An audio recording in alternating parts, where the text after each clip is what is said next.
ਮੱਝਾਂ ਲਈ ਪੱਠੇ ਲੈ ਕੇ ਆਏ ਆ ਤੇ ਹੁਣ ਪੱਠੇ ਕੁਤਰਦੇ ਆ। ਦੁਪਹਿਰ ਬਹੁਤ ਗਰਮੀ ਬਹੁਤ ਜ਼ਿਆਦਾ ਵਾ ਤੇ ਮੱਝਾਂ ਵੀ ਦੇਖ ਰਹੀਆਂ ਅੰਦਰੋਂ ਕਿ ਪੱਠੇ ਕਦੋਂ ਪਾ ਰਹੇ ਆ। ਇੰਨੀ ਗਰਮੀਆਂ ਨਾਲ ਕਿ ਹੱਦ ਤੋਂ ਜ਼ਿਆਦਾ ਗਰਮੀ ਹੋਈ ਪਈ ਆ ਤੇ ਪੱਠੇ ਕੁਤਰਦੇ ਆ। ਬੱਕਰੀਆਂ ਵੀ ਰੱਖੀਆਂ ਕੋਈ 4-5 ਤੇ ਨਾਲ ਆ ਜਿਹੜੀ ਹੈ ਨਾ ਨਸੀਬੋ, ਇਹ ਬਹੁਤ ਸ਼ਰਾਰਤੀ ਆ ਸਾਡੀ। ਆ ਜਿਹੜੀ ਮੱਝ ਆ ਨਾ ਇਹ ਬਹੁਤ ਸ਼ਰਾਰਤੀ ਆ ਤੇ ਇਹਨਾਂ ਨੂੰ ਹੁਣ ਪੱਠੇ ਪਾਉਣ ਲੱਗੇ ਕੁਤਰ ਕੇ।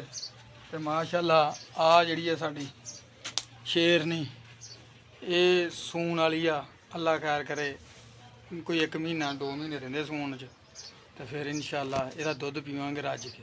ਆ ਜਿਹੜੀ ਇਹਨੂੰ ਯਾਰ ਇਹ ਥੋੜੀ ਬਿਮਾਰ ਆ। ਇਹ ਨਾ ਪਿਛਲੇ ਦਿਨਾਂ 'ਚ ਲਿਆਂਦੀ ਆ 2,30,000 ਦੀ। ਇਹਦੀ ਮੋਕ ਹੀ ਨਹੀਂ ਹਟਦੀ ਹੈਗੀ, ਜਿੱਧਰ ਦੀ ਵੜ ਜਾਓ ਇਹਨੂੰ ਮੋਕ ਹੀ ਲੱਗੀ ਰਹਿੰਦੀ ਹੈ। ਇਹਨੂੰ ਡਾਕਟਰਾਂ ਨੂੰ ਬਥੇਰਿਆਂ ਨੂੰ ਦਿਖਾਇਆ, ਲੇਕਿਨ ਅਗਰ ਕਿਸੇ ਕੋਲ ਕੋਈ ਨੁਕਸਾ ਹੈ ਤਾਂ ਦੱਸਿਓ ਯਾਰ। ਮੋਕ ਨਹੀਂ ਇਹਦੀ ਹਟਦੀ ਪਈ ਸਾਡੇ ਕੋਲੋਂ। ਬਥੇਰੇ ਪੈਸੇ ਲਾਤੇ ਆ ਡਾਕਟਰਾਂ ਕੋਲ, ਲੇਕਿਨ ਮੱਝ ਹੈ ਤੇ ਇਹਦੀ ਮੋਕ ਨਹੀਂ ਹਟਦੀ। ਆ ਦੇਸੀ ਬੱਕਰੀ ਰੱਖੀ ਆ ਤੇ ਆ ਲੇਲਾ ਕੁਰਬਾਨੀ ਲਈ ਰੱਖਿਆ। ਆ ਦੇਸੀ ਬੱਕਰੀ ਆ ਤੇ ਇਹਨਾਂ ਨੂੰ ਇਸ ਵੇਲੇ ਖੁੱਲ੍ਹੇ ਛੱਡ ਦਈਦਾ ਵੀ ਲਓ ਖਾਓ ਪੱਠੇ ਰੱਜ ਕੇ ਖਾ ਲਓ। ਤੇ ਬਾਹਰ ਨਹੀਂ ਕੱਢੀ ਦੀਆਂ ਯਾਰ, ਪਿੰਡ ਥਾਂ ਵਾ ਫਿਰ ਵਾਧਾ ਘਾਟਾ 100 ਹੋ ਜਾਂਦਾ। ਆ ਦੇਸੀ ਲੇਲੀਆਂ ਰੱਖੀਆਂ 2 ਆ। ਇਹ ਤੇ ਮੈਂ ਕਿਹਾ ਨਾਲ ਪਾ ਲਈ। ਹੁਣ ਮਸ਼ੀਨ ਰੋਕੀ ਆ ਥੋੜੀ ਦੇਰ ਵਾਸਤੇ। ਦੇਖੋ ਨਾ ਪੱਠੇ ਕੁਤਰ ਰਹੇ ਸੀ ਤੇ ਮਸ਼ੀਨ ਰੋਕੀ ਥੋੜੀ ਦੇਰ ਵਾਸਤੇ, ਮੈਂ ਕਿਹਾ ਪਾ ਲਈਏ। ਤੇ ਹੁਣ ਮੱਝਾਂ ਲੱਗ ਗਈਆਂ ਆ ਰਹੇ।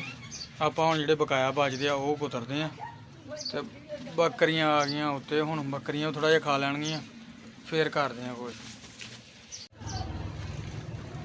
ਬੱਕਰੀਆਂ ਖਾ ਰਹੀਆਂ ਨੇ, ਇਸ ਕਰਕੇ ਹੁਣ ਮਸ਼ੀਨ ਵਿੱਚ ਰੋਕਣੀ ਪਈ ਆ ਤੇ ਬੱਕਰੀਆਂ ਖਾ ਲੈਣ ਤੇ ਫਿਰ ਆਪਾਂ ਕੁਤਰਦੇ ਆ। ਫਿਰ ਮੇਰਾ ਵੀ ਢਿੱਡ ਭਰ ਲੈਣ ਨਾ।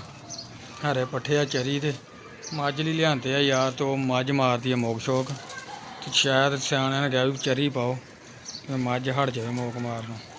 ਮਾਸ਼ਾਅੱਲਾ ਲੱਗ ਗਈਆਂ ਆ ਰਹੇ ਹੁਣ ਪੱਠੇ ਪੁੱਠੇ ਖਾਣ। ਖਾ ਖਾ ਖਾ, ਕੁਛ ਨਹੀਂ ਕਹਿੰਦਾ, ਖਾ ਤੂੰ ਖਾ ਪੱਠੇ ਖਾ, ਪੱਠੇ ਖਾ, ਪੱਠੇ ਖਾ ਤੂੰ ਬਸ।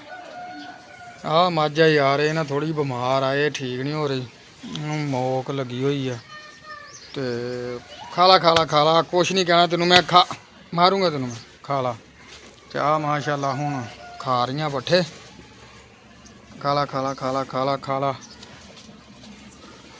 ਪੱਠੇ ਕੁਤਰੇ ਗਏ ਸਾਰੇ ਹੀ ਤੇ ਹੁਣ ਇਹਨਾਂ ਨੂੰ ਪਾਣੀ ਡਾਉਂਦੇ ਆ। ਪਾਣੀ ਡਾਹ ਕੇ ਤੇ ਫਿਰ ਨਵਾਈਆਂ। ਹੁਣ ਨਵਾ ਕੇ ਹਟਿਆ, ਦੇਖੋ ਨਾ ਸਾਫ ਸੁਥਰੀਆਂ ਕੀਤੀਆਂ, ਨਵਾ ਕੇ ਹਟੇ ਆ। ਕਿਉਂ ਨਸੀਬੋ ਨਹਾ ਕੇ ਹਟੀਆਂ ਨਾ? ਹੁਣ ਇਹ ਨਵਾ ਕੇ ਹਟੇ ਆ, ਨਵਾ ਕੇ ਤੇ ਪੱਠੇ ਪਾਏ ਇਹਨਾਂ ਨੂੰ। ਗਰਮੀ ਬਹੁਤ ਜ਼ਿਆਦਾ ਹੀ ਆ, ਗਰਮੀ ਨੇ ਅਖੀਰ ਕੀਤੀ ਹੋਈ ਆ। ਕਾਹ ਲਾ ਕੇ ਪਰਸੋਂ ਬਾਰਿਸ਼ ਹੋਈ ਲੇਕਿਨ ਗਰਮੀ ਉਨੀ ਆ। ਤੇ ਆਹ ਦੇਸੀ ਬੱਕਰੀ ਆ, ਇਹ ਬਹੁਤ ਸ਼ਰਾਰਤੀ ਆ ਸਾਡੀ ਬੱਕਰੀ। ਆ ਜਿਹੜੀ ਹੈ ਨਾ ਇਹ ਆ ਮਾਰਨ ਪੈਂਦੀ ਆ, ਦੇਖ ਲਾ ਇਹ ਮਾਰਦੀ ਆ। ਇਹ ਬੱਕਰੀ ਬੜੀ ਸ਼ਰਾਰਤੀ ਆ ਆ। ਤੇ ਪੱਠੇ ਕੁਤਰ ਲਏ ਆ, ਕੁਤਰ ਕੇ ਤੇ ਹੁਣ ਜਨਾਬ ਘੜੀ ਰੈਸਟ ਕਰਦੇ ਆ। ਰੈਸਟ ਕਰਕੇ ਫਿਰ ਦੇਖਦੇ ਆ ਕੀ ਕਰਨਾ ਵਾ। ਇਹ ਵਕਤ ਤੇ ਗਰਮੀ ਨੇ ਅਖੀਰ ਕੀਤੀ ਹੋਈ ਆ।